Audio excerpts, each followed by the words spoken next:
Good evening and welcome to tonight's Cohoes City School District Board of Education meeting, October 8th. The meeting will be called to order at 6:02 p.m. Can you please stand for the Pledge of Allegiance? I pledge allegiance to the flag of the United States of America and to the republic for which it stands, one nation, under God, indivisible, with liberty and justice for all. Take note of our emergency exits. There's doors on the sides here and one out at the center, and we would meet out front for any emergencies. Can I please have a roll call? Mr. Jackson? Here. Mrs. Snyder? Here. Mrs. Gendron? Here. Paradis? Here. Mr. Droz? Excused? Mrs. Burwell? Here. Mrs. Geller? I'm here. So welcome again. We don't have any student report tonight. We'll have that next time. So I'll turn it over to Superintendent O'Shea for the district reports. Oh, thank you and welcome everyone. So at a meeting earlier this year, Tim talked to you about our resource equity grant and our resource allocation review plan. This has now started and we've had a couple meetings, and Rachel Marcel, our director of MTSS, is here to give you an update. Hello, everyone. And there's a slide. Yeah, there's one slide if you want to advance it. So we officially have a district-wide MTSS team. We started meeting. We've had 2 district-level meetings, one in August, one in September, with Renee Bouillet from Building Better Futures, who also has worked with the MTSS I Center out of SUNY Albany. So she is the expert that we have contracted with through the RAR grant to be here in district with us. She has brought with her this amazing knowledge that we have all really enjoyed learning about, because typically when you've heard about MTSS in the tiered approaches, tier 1, tier 2, and tier 3, you've seen it in this triangle version, where we're looking at academic behavior and overall wellness of children, 80% roughly being in that tier 1, which is what we do for all kids. Our reading curriculum, our math curriculum, our PBIS for behavior, all of those things. And then tier 2 kiddos, 10 to 15%-ish of the district needing that, and then 5% at that top level of intensive services, being intensive reading intervention supports, math, AIS, all of those things in tier 3. She brought to us what they call the blend model of MTSS, which we have really liked, and obviously we're very focused on getting to these targeted and intensive interventions for students who need them based on very clear benchmarking data. But what it also does is it shows the other side of those who need enrichment, where they need something more, because maybe they're performing above and beyond the grade level standards. So that's our hope, is to also be able to get there and fill in the other side of the triangle, or the blade model, I should say, the diamond. We are really working to define and be consistent with our benchmarking, what tools we're using for that. At our last district meeting, we went through our initiatives inventory for reading. So all buildings are represented, K through 12 at the district-wide meetings. We went through, what are we using for reading? What does that look like? How are we teaching reading K through 12? We looked at the different curriculums that are being utilized, as well as the different interventions that are being used with AIS providers. Are they consistent with the district curriculum? Is it building on that? Are we using things that are evidence-based, research-based, standardized curriculums, and then what and how are we getting data from those intervention sets? So it's been amazing work that's been eye-opening for all of us at the table to even be able to go through this long list of what everybody is using to teach reading, which will help us now, narrow down what are those best research-based intervention strategies, looking at curriculum, expanding curricular opportunities, and then what are those sets of benchmark data we're going to be using, for instance, iReady, being one of them that we currently use for reading and math. So we're really looking at kind of conceptualizing things a little differently, honing in on those things, and having clear benchmark data and protocols for how students get placed in that tier 2, in those tier 3 interventions, and really using data to drive those decisions. Renee has been fantastic. She's meeting the end of this week with some teams we've created in the 2 pilot schools through the RAR grant, Abram Lansing's in the middle school. She'll be meeting with their data teams, so it's a smaller team from each of those buildings the end of this week and early next week. And then she'll be meeting with their MTSS teams along with myself, which is basically a reimagining of the instructional support team process, or SST process that some might be familiar with, which was kind of those meetings of how you previously looked at data, put kids into intervention, and then, move them out of intervention if they needed it, and or potentially led to a referral to the CSE. So we'll be meeting with all of those teams, both the data teams and the MTSS teams, within the next 2 weeks. We've already pulled some of the data from the iReady benchmarking that has already occurred. We're going to be comparing some benchmark data between grade levels and really looking at, okay, can we work with the lowest 20th percentile to put them into, and then creating the schedules essentially for those interventionists who will be working with the students after we look at the benchmark data. So we're all really excited about this work. She kind of asked the whole team at the last meeting to give a word. What are you feeling today after this? It's a lot. It's a change. It's really looking at things strategically and differently. And everybody's word that they left with was, they were excited for this work. They were rejuvenated. They were hopeful. They were very positive. We know change takes time. But I really feel through this grant, through this work with Renee, who's done this with many other districts across the state through the MTSSI Center, that we're really on that right path to figuring this all out and having that strategic systems level approach to it. And we've been very lucky and fortunate to be which has brought that to us, which is also coordinators at Lansing's and at the middle school to really be pulling that data and diving deep into that and looking at benchmarking and such to really put kids strategically in intervention. Any questions? I have lots of questions. Yeah. Surprise. So you are talking about, a broad level of review. So is that allocation review looking at our programming, right? And whatever we're using for our curriculum or to instruct kids. Now, because we have the grant for 2 isolated buildings, that doesn't mean the others are left out of the allocation review process, correct?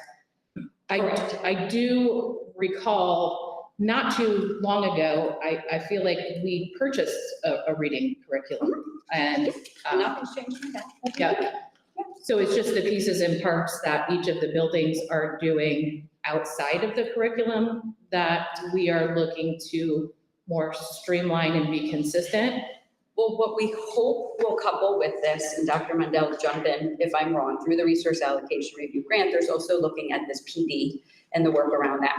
So we also want to, what she's been very clear about, and what unfortunately I think people do backwards or maybe don't hit the nail on, is if 80% of our students should be at that tier 1 level, then we need to be spending 80% of our time talking about tier 1.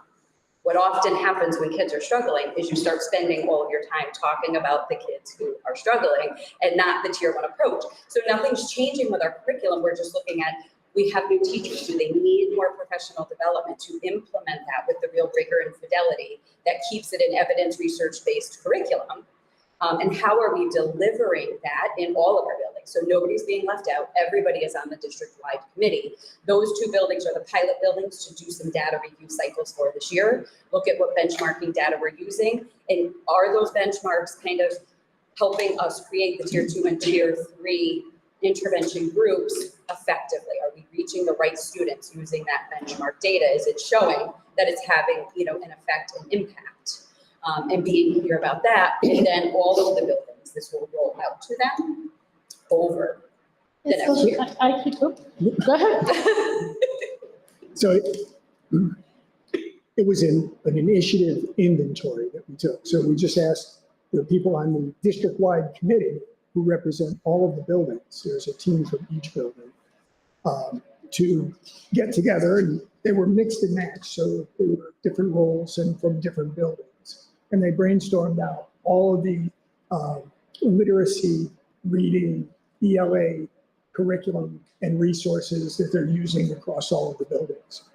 And it was noted who's using what.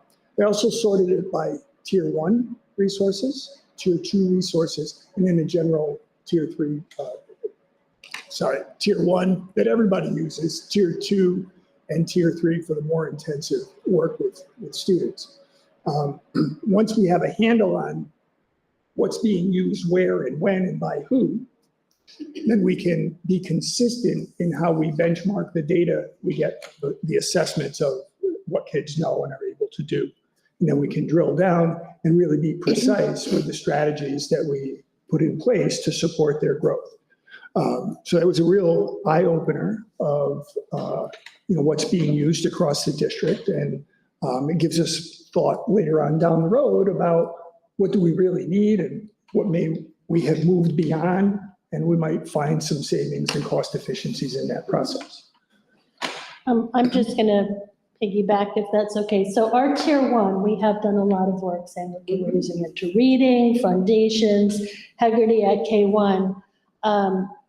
What we were really talking about in this too, with looking at tier 2, tier 3, is there congruence in our curriculum, between our curriculum and interventions, so that students are hearing the same language, really targeting those interventions.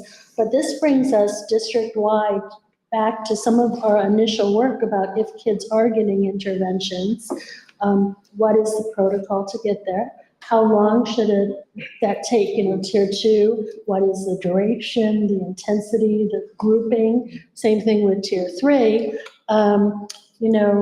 It's might be different now than it was when we set up. It is different now than when we set up the initial RTI program a while back. So this is really ensuring equity throughout all of the buildings in terms of receiving those interventions and having their needs met.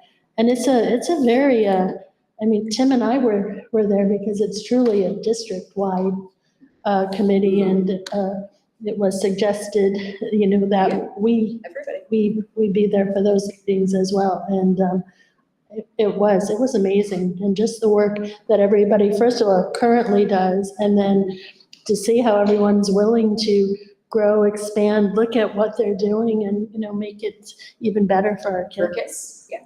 I mean, there is an assumption, with some of what you just said, that there is in coordination with making sure that we're using the right tools, that we're also talking about, how we define what a literate student is, or, what progress is and what measures we're using. I know that you talked about benchmark. Yep.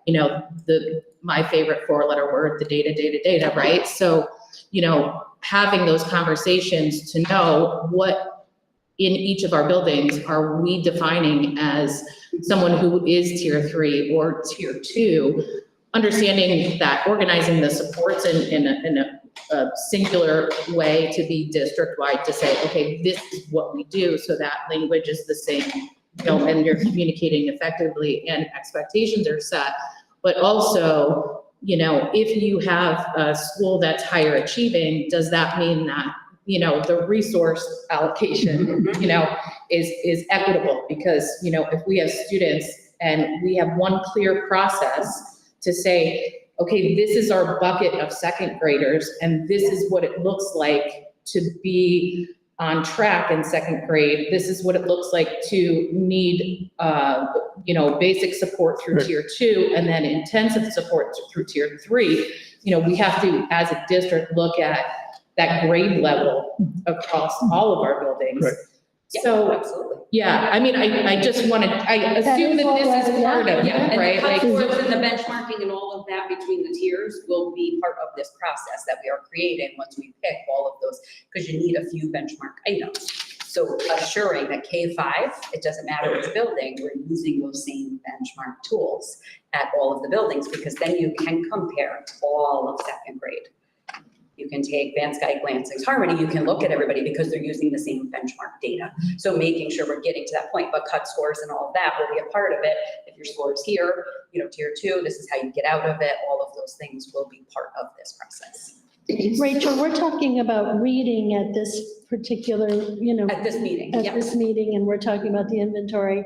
And you talked a little bit about how this framework can be used, look at all. So I was gonna say MTSS, you know, is a broad range. It's not just academic supports, it's behavioral supports too. So Amen. that was gonna be Now my you're really question, reading like, my language. we know that not every kid is underperforming because they don't know how to learn. Absolutely. So there's a piece of this that you have to look at attendance. Because we know that if they aren't here, they can't possibly be doing well academically or behaviorally. If they're not within our buildings, and that's something Renee and I have had conversations about, because you also need to look at that attendance data for who's going into interventions. And have a threshold for that as well, because you want kids who are in intervention every day to be getting that reading specialist support at that tier 3 level, potentially 5 times a week. But then behaviorally, the same thing. We need to be looking at data of referrals, you know, suspensions, in-school suspension. We need to be looking at, you know, who say has 5 behavior referrals already. So what's the intervention we're gonna put in place? We're using again this year, the DESA SEL screener, which just looks at those SEL competencies. You know, do I have problem solving skills? Do I have, you know, people skills essentially? And can we work with students ahead of time who score low there and not have their behavior be the indicator that tells us they need help, switching to that more proactive model. So ultimately, do we need to look to have screeners in all areas and benchmarking data? Yeah. So that we can look at that and have standards and cut scores for all of that as well, to be able to be looking at the academic behavior and overall wellness of our kiddos. So it's not just a reading thing. We were focused on that reading inventory at this particular meeting, because she wanted to bring everybody together around a specific area, whether it's ELA, math, behavior, attendance. Will all of those things be discussed and get the same thorough review? Yeah. Because that's what you need to do to have a solid MTSS plan, is have those benchmarking data, the cut scores, who's getting intervention in those areas the same way you would for academics. And then looking at the different interventions you can offer and you have within house. My social work team, Elaine is here. We've already started to look at what we have tier 1, tier 2, tier 3. What are our offerings? We've always been a PBIS district. There's a lot that we've learned over the many years that we've done that, but those different interventions and strategies that we have in place, and then implementing them the same way.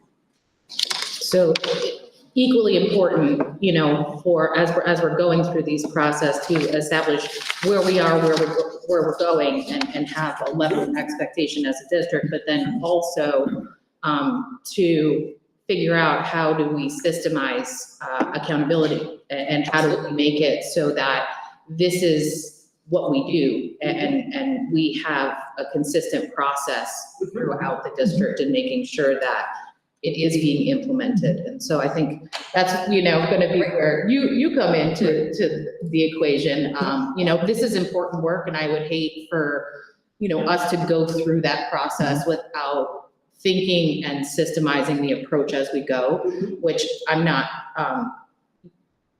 saying that that's what's happening, you know, just voicing some, you know, thoughts as we're talking about things. As a reassurance, having worked with another urban district in the region who was also a part of the resource allocation project, the department's motive and ambition, as a result of its own plan submitted to the U.S. Department of Education, was to look at districts who have some chronically seemingly underperforming results, and to not just throw money at the problem, but to say, here are the resources, and the resources are meant to make systemic changes, deep changes in your system that will last and won't be just like picking low-hanging fruit.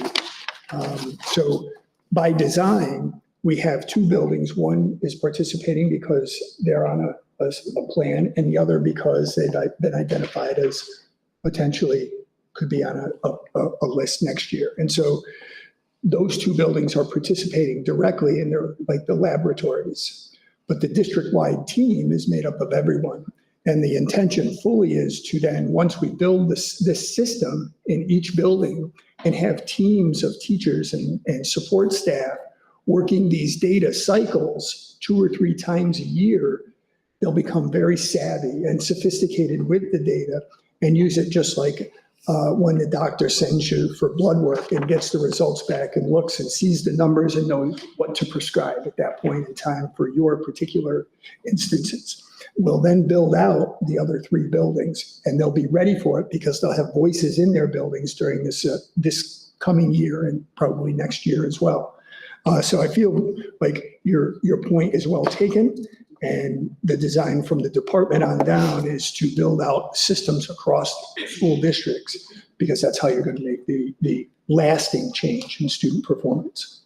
And I would also say, you've done your part by establishing those goals and beliefs. And, all that Rachel is talking about reflects high expectations, even for our most vulnerable learners, because we're expecting them to grow at a rate that has been established by their proficiency currently and by what we know can be done with the interventions over time.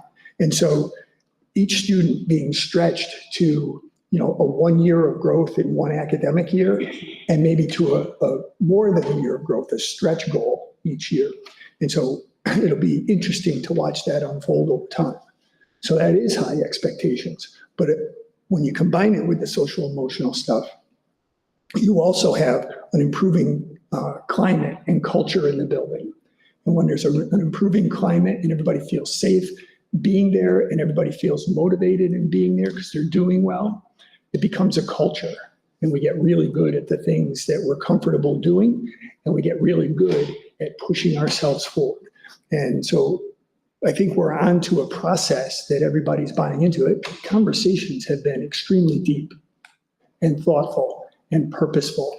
And I don't know about Bill and Peg, but I feel like, well, this group is really motivated to shift the system forward, and recognizing the needs of our student population, being responsive to them in a systematic fashion. So those are good signs for the culture. I mean, I really like seeing the tier 2 and 3 side of even our high achievers, because I feel like that doesn't often get talked about enough. And you're talking about motivation.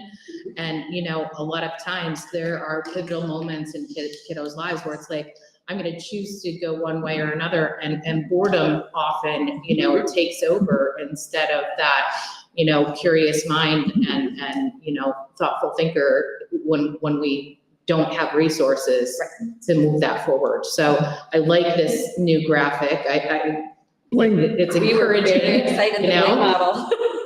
Everybody was like, ooh, this is a new way of looking at it. Yeah, but I think it's equally important for us to focus on areas, because not only is it providing supports to the kids that need it at the top end, it's encouraging other kids to get to that piece as well. So, yeah, great. I'm excited about this. You guys have any thoughts, questions? I've said a lot of words. Well, yeah, it's good. Great stuff. It's exciting work, and the team is super excited, which makes it. Thank you. Yeah, good, thanks. Maybe I'll get you some fake bling. So next slide is, all right. So as you all know, I'm evaluated each year on a number of areas: operation and finance, staff relations, communication, vision, instructional leadership. And I also work together with you to agree upon certain goals. So wanted to publicly present the goals for this school year. But before I go into this one, strengthening educational transparency and caregiver engagement, want to say that part of the conversation with Renee in Building Better Futures is also on parent engagement. That's another area. That's not the area we're at yet, but really looking at how to engage parents in a multi-tiered approach too, knowing that not everything works for everyone, and looking at some of the barriers. So I think this is a perfect timing to have this as a goal as well. So we've done talking over the years about, since the pandemic, we've opened back our schools. We've had many positive events. We've added new events at each school, and that's very, very positive. So this, as we discussed, goes deeper into really talking about strategies that parents can use at home to support learning, how us as at the schools and teachers can make sure parents know the expectations, they know what's happening in school. And so that's what this goal is around, as we discussed. So next slide. So there are some strategic objectives, and I'm not going to go through all of them, but really this ties into the discussion we just had too, making sure that parents know clear grade level expectations, what those expectations are for their students. Really looking at making sure that we have branding that not only highlights, and stories that not only highlight our positive events, but really tie them into our mission, vision, beliefs, and commitments, and then show how we, as a whole community, work together, strengthen our communication platforms. Mary Beth, we've talked about our communication plan, and we'll be presenting that in the future. This is going to become part of our communication plan too. And then some workshops for parents to really give some information on how they can support learning at home, but also get information from them, so two-way engagement. And then some targeted outreach to really find out what are some of the barriers that our families have to engagement. So any questions on that? So the next is to really have a dedicated focus to enhance STEAM opportunities for students in our district. And I know that we've talked about this. So to really strengthen academic engagement for students through STEAM opportunities, and to make sure there's innovative learning experiences throughout. This year we have another group of teachers taking project-based learning, professional development through BOCES, another cohort. We were talking about Renee from Building Better Future. She's going to be with us on the 23rd, working with teachers, talking about engagement strategies in the classroom. In a few minutes, Tim is going to unveil some exciting news. But this, if you could go, part of this is providing an additional STEAM extracurricular program, looking at establishing a STEAM showcase to highlight STEAM work, and then community engagement and partnerships in this area, as well as professional development.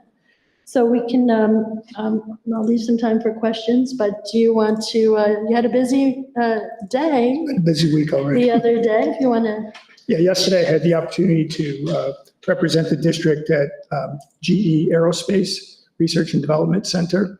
If you recall, last, I don't know, February, it might have been March, Peg and I met with GE and representatives from UAlbany with regard to a program that they were going to come together and partner on to introduce students to engineering concepts. And there was to be a middle school level experience and a high school level experience for students who are preparing to go to college and major in engineering fields. And so it's come to fruition. Yesterday, GE hosted a press conference that was very secretive prior to. We were told to keep it confidential until the day. And it was very official, and the facility was beautiful. A number of representatives from UAlbany were there, including the new president at UAlbany, who spoke very eloquently about the partnership that is developed and the importance of stimulating the interest in STEAM principles, and specifically engineering principles. Executive vice president from GE, who is typically based in Ohio, traveled to Capital Region to be on hand to talk about the foundations of this program going back to 2021. And in the past 4 years, they've run 26,000 students through these programs internationally. And so they're bringing it to the Capital Region. The partnership includes GE Aerospace, UAlbany, My Side Museum in Schenectady, And New York creates, a state agency, and 6 districts in the region. Ballston Spa and Cohoes were the 2 quickest responding districts in the region, and then there was Albany and Schenectady and Rensselaer and one more that escapes me. And so we're all very excited. There are 4,000 slots that are going to be available. They're projecting to have that many students involved across the region. That's their target goal. They have more. It's unlimited, but they're targeting 4,000. I've given contact information for the MySci executive director to Heather Brott. I will connect the 2 of them by email tomorrow. And we expect to have students participating with MySci. Those instructors will come and it's called the Discovery Program. They'll come to our middle school. We've built the schedule with some flexibility anticipating this. And so we'll be able to do some logistic backflips and fit some kids in and have a prototypical kind of trial for that. We're very excited to do that. Heather's anxious to get that rolling. When the high school stuff comes out, that'll be handled mostly by UAlbany and GE, and we'll roll that out to the high school as well. So we're very excited about that. It was a great day. I was talking with my former assemblyman, Angelo Santa Barbara, and his executive, and they were taking the group picture in the back. And I said, Angelo, you made me miss the picture. It was a great day, and I was very excited to be able to represent the district. Thank you, Ms. O'Shea. I think programs like this are incredible. The fact that we are able to be at the ground level too is really exciting. I actually just heard a presentation the other day. We've been talking a lot about profile of the graduate, what that looks like. If we were to take away all the Regents exams and how do we make kids, prepared for the workforce and for the world after school and to go into that post-secondary with some skills. And it was just interesting. It was actually a conversation about breaking down college requirements so that colleges were preparing more for the workplace into like micro credentials to say, okay, this student is micro credentialed in collaboration, even though the degree is potentially engineering, but they have met these certain people. And I feel like something like a program like this could offer, similar things for us to be able to build our, when it comes to it, for us to build pathways for kids. So yeah, I'm excited about it. I think it's great to offer our kids any window to be able to, get out of the 4 walls, so to speak, inside the building and do something that's real and, that translates to a potential career and, what they might be able to experience, after high school and after they leave us. So exciting stuff. Thank you very much for attending and appreciate you guys going after it and getting those spaces for us. I think it's great. Something to be said for being lead dog on the sled. Absolutely. Any other questions, comments? Great opportunity for our kids. So a few other things. I shared it electronically. You also have a paper copy. Not going to discuss it in depth tonight, but you do have draft dates for board level committees. There are a few not scheduled out yet. One is the audit committee because we're waiting to hear when that will be finalized. When it gets a little closer to the budget committee, we'll work with your schedules because since those are during the day, they are harder to schedule out. And then we have 2 committee meetings for all of the rest except for facilities. What I wanted to do is after this facilities committee on the 28th, when we see where we're at, then actually there talk about what the committee would like to see in the future, since that involves Turner, CS Arch, and others as well.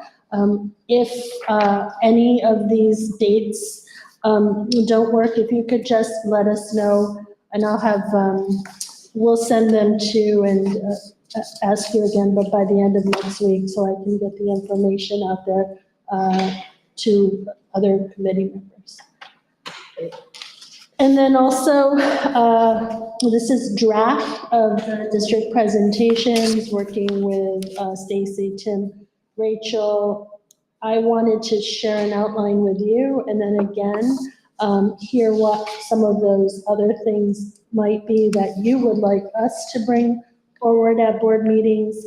But if you look, we've mapped out not only the BLTs, but the budget reports, the ex officio presentations. We've connected with our drama club. I know last year there was a conversation about could the valedictorian, salutatorian be earlier? They're going to come on June 3rd. I worked with Laura on that because that last week always seems to be around field trips. So that is June 3rd. So we took that information into this. February 11th, we're going to give a pretty comprehensive state of the district mid-year update. If there are other updates, et cetera, that you wish to see, we can have the discussion at the next meeting. You can send me some information too, but this way we have the framework to build upon. There's always going to be other things, but these are the major components of those. So can I ask if there is any intent on having this posted somewhere so that the community, even the school community, knows that these are intended conversations just for transparency and proactive conversations? I don't know how anybody feels about that. I mean, I would be fine if it was on our board webpage or, something along those lines, just to, say that it is fluid, but this is our intent, in any case. Do you want to provide some additional feedback for the next meeting, and then I'll post after that, or do you want me to? We can post now and update. So we'll post. Post it. Okay. Yep. Okay. And then I know this is old news, but it's only a sentence, so I'm gonna go on. Oh, go for it. All right, so there is a meeting Friday with Jeff, Bill Darcy, and vendors, Stacy, to talk about the among other things, the gate at the high school track. And the vendors and we'll be presenting some options, just so you know that's this Friday. Okay. Excellent, thank you. Stacy? Sure. So we kicked off a new training model, some professional development for Page Avenue specifically, because there's some new faces at Page Avenue. Historically, we did half-day sessions called Big Picture Training, and we met and we decided that we would do more short sessions more frequently, with the opportunity for questions and more targeted training. So we kicked off the first session last week, which we focused on bids and RFPs and general municipal law related to those areas. And tomorrow we're doing our second session, which is a purchasing summary. We're going to take a break the week after because the treasurer is on vacation. But then we're going to focus on grants. And then we'll do payroll and budgeting. So that's the focus for the fall. And again, the intent is the Page Avenue staff, and then we would open it up to the buildings once we get through the spring session and the fall session this year, which is again more targeted. So we've been doing Google presentations for these and then sharing it with the staff as a resource. So the first session went well, it was favorable, so we're gonna have a second session, and again, the feedback has been very good so far, so we're excited about that. And this is particularly timely, as you know, we have a new assistant to the assistant superintendent who started last week. We have a new senior account clerk typist, and then we've had some other changes, so this way everyone at Page Avenue is hearing and getting the information. And it really helps for a clearer understanding of everyone's roles. I appreciate you guys doing that. I know it was something, you know, that was suggested because of so much movement, Sure. you know, making sure that everybody knows their role. Does this include cross-training in different support areas so that, you know, if there is a gap, we have the ability to cover it in the short term? So I guess it's more like a question, like Stacy's not always going to be the person that has to fill the vacancy when it's vacant. we're not handling that in these smaller sessions. We Okay. are handling that with the new titles though. Okay, So yes, but not in these small sessions. October, we have the annual salary notices go out with the first payroll in October. So that's scheduled for this Friday. So that's all set to go out to staff. They were stuffing those today. We're waiting on the audit results. We just have to wrap up fixed assets. So that's the last piece. And then I have the SD3 reporting and the other state reporting that's related to that. We are working on a bid for out-of-district placement transportation. We have a student that's placed out of state. So we have a bid in the works for that. So you should expect to see that in the month of November. We'll advertise it in October and then get the results in November. And that's it for me. you guys have any questions for Stacy? Thank you. Thank you. And we have mentioned the microphone, understand at times that it is microphones, and Bill, Darcy, and PJ are looking into that in the future, so that everyone can hear us loud and clear. I'm not sure if people can hear me, but.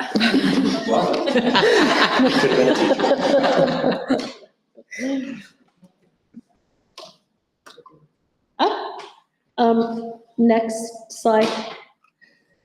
So upcoming events, this Friday is our early release drill, financial aid presentation at the high school, and then, as I was mentioning, our district-wide early release professional development.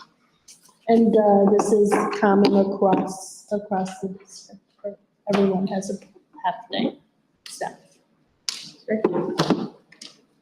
Okay, thank you very much. Thank you. Any questions, any comments?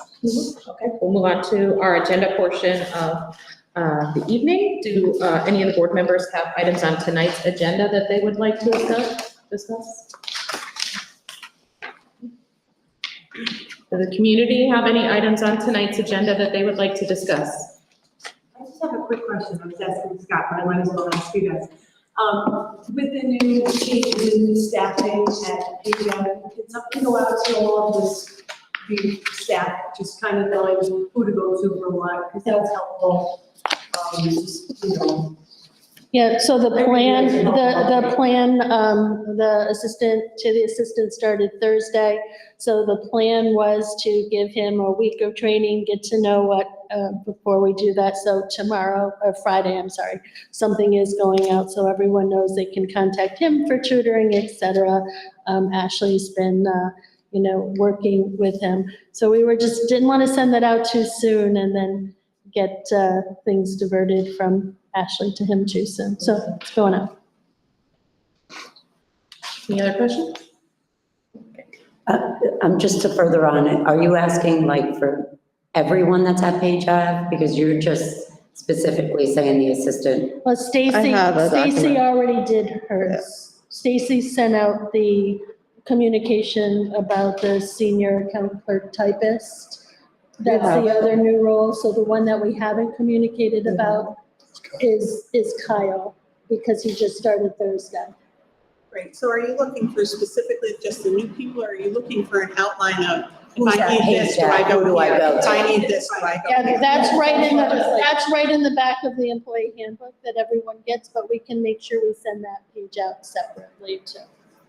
Yeah, we have a breakdown in our employee. Yeah, I thought you meant Is for, there like an electronic link somewhere that that can be updated? Yeah, staff had it, As is. thing is, it's probably, and it does get updated. I think it's because it's the last page of the handbook, maybe we'll move it up closer to. It can be the cover. We should put it right after the cover. Sneaky way to do it, Peg. So, yeah. But we will update that as we go, so. Thank you. Yes. Okay, can I get a motion that the Board of Education adopt the following resolutions of the October 8th, 2025 agenda and addenda 7A through H, 8A through L, and 9A? I'll make the motion. A second. Mr. Jackson? Yes. Snyder? Yes? Gendron? Yes. Meredith? Yes. Mrs. Burwell? Yes. And Mrs. Geller? Yes. Are there comments from the Board of Education on anything not related to the agenda tonight? I did want to just point out that over the weekend, I was speaking with our modified coach who was talking to someone in the public, and I'm not sure who it is, but somebody well known in soccer. And they were commenting on how good our varsity boys have been doing, and they were really impressed. So I just want to give a little public shout out to them. Great, thank you. Any other comments? So this is kind of old business, but maybe a request at least to start the conversations. I know that we're doing all of this work on, MTSS, but also we've had discussions about transitioning the E&L program, the L program. I just was part of a really great meeting this past week, which went really in depth about what it is to be a student learning a new language in a room full of people that don't speak their language. And it was very interesting. It was very eye-opening. And I know that, we were talking about providing that type of support to all of our staff this year so that everybody knows. One of the points that came out of it, and this was Dr. Sarah Chaffee who did the presentation. She was absolutely wonderful. But one of the points that came out of it is that our teachers are coming out of college unprepared because they are not being provided this type of training in college. And even as administrators, through their administrative degrees, also there is no point of learning which incorporates how to be an instructional leader to a group of L students. And so it was very interesting to think about, if you get put in a situation and you're not provided that support, how that affects, a lot of different things in your building. So, for me, I know that we've had these conversations about moving students back to home schools and providing our teachers. And I just really want to stress that we need to make sure that we are moving forward with this because it is a process. And, I was in an hour presentation, which again was phenomenal, but, that's not enough. It's not enough to be able to know, how to be able to talk about the different things that are coming up that are, barriers to our kids. And it's not how to learn, or it's not how to, it's just the difference in being a multi-language learner, and how your brain functions. So very interesting. Haven't heard anything about it. Don't expect a response to say, this is our plan. I'm just asking if at some point we can be updated on where we are in the process, and if we are still thinking that we're transitioning, how we are going to start building to support that, because it will take time. Yeah, so I do know that there was training this summer that some of our teachers from the other buildings did take advantage of. And there is a plan. We can have, if you'd like, when the elementary BLTs are presenting, Jacqueline is the liaison to yell we could ask for just a brief update then. We can give you some numbers then on what the plan is. Yeah, I would be Good interested point. in hearing what the plan is for Yeah. the year. Yeah, we provided them for the full year to be able to make sure that they had all the education that they wanted or that they needed to be able to make this successful. So we'd like to make sure that they're getting the full year of preparation to make this successful for the kids and for our faculty. Any other items from the board? Anything from the audience not related to the agenda? Well, since I was speaking already before, I might as well go There ahead. you go. I just wanted to. This is Mrs. Plato, but Hi. for those at home listening. We have our first PBIS Hero Party this Friday during our lunches. And Hero is here every day, ready on time. We stole it from Van Skyke, I believe. Really putting an emphasis on attendance, so sometimes there's, criteria for referrals and grades and this and that. We really are focusing on attendance. And I don't know what the percentages of kids who are eligible, but it's very high. It's in the 90s, I'm sure. So, more good things to come, but we like to share good news. So that's this Friday. If you're around during the lunches and you want to go visit, please do. Wonderful, thank you. Want to scoop ice cream?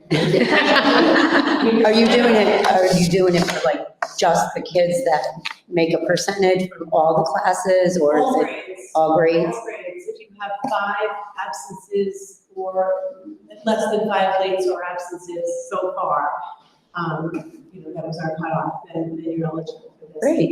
And we've had a lot of conversations with kids about, the barriers. I've had some conversations with parents about, kind of helping them through the process of like what's hanging them up for getting the kids here. I know Jill has and the administrative team has as well. So, yeah, but it's nice to celebrate the wins, Absolutely.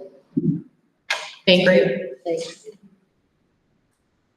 Okay, so tonight we have our first reading for our policy review. The first 3, there were no changes. So just wanted to mention, there were a couple changes made for the interpreters for hearing impaired parents. And that was basically, to update language to support like the advanced technology and what we're actually doing and make our policy be more relevant. And then animals on school property, that was the conversation that we had regarding pets on the fields and, discussions related to that. So that was during policy committee this past week. Ms. Paris was there. Do you have anything else to add to that conversation?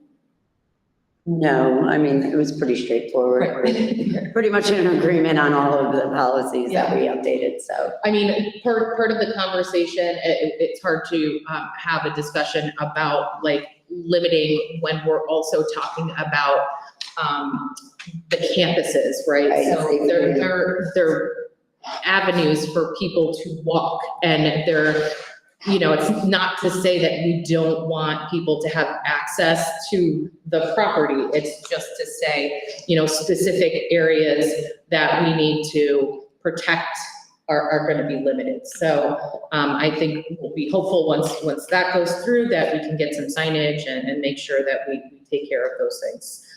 We did have a brief discussion on the social media policy because there are not a lot of resources out there.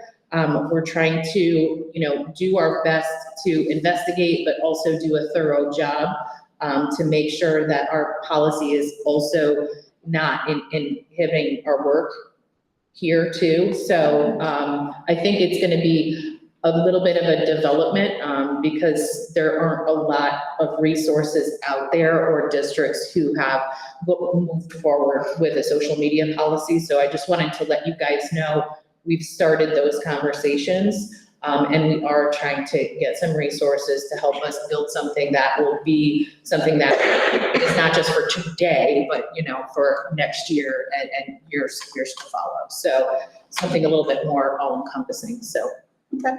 Gary? Any questions? No? Okay, great.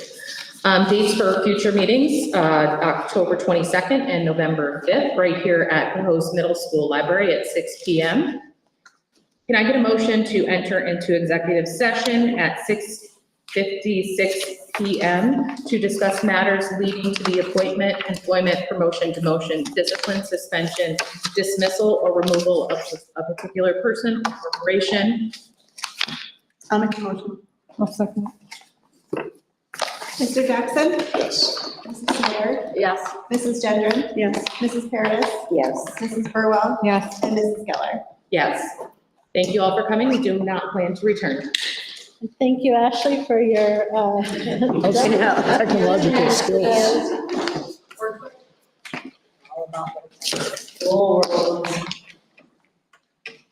Talk about quick cross training.